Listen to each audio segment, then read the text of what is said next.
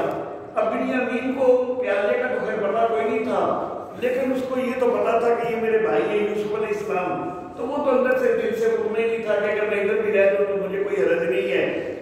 لیکن باقی بھائی جو ہیں وہ اب اس حوالہ سے پریشان ہوئے کہ ہم اگر واپس جائیں گے اپنے والد محترم کے پاس تو والد محترم تو بڑے ناراض ہوں گے، پہلے یوسف کی ہم حفاظت کوئی نہیں کر سکے، اب بنیامین کو وہ آنے بھی نہیں دینا چاہ رہے تھے، ہم زبردستی لے کے آئے ہیں تو حفاظت ہم سے نہیں ہو رہی، اب بنیامین کو ادھر چھوڑ کے جانا پڑ رہا ہے۔ تو وہ بڑے پریشان ہوئے، انہوں نے کہا حضرت یوسف علیہ السلام سے کہ آپ ایسا کریں کہ بنیامین کو واپس جانے دیں، کیونکہ اس کے والد جو ہیں وہ اس کی جدائی برداشت نہیں کریں گے، ہم میں سے کسی کو آپ اپنے پاس رکھ لیں۔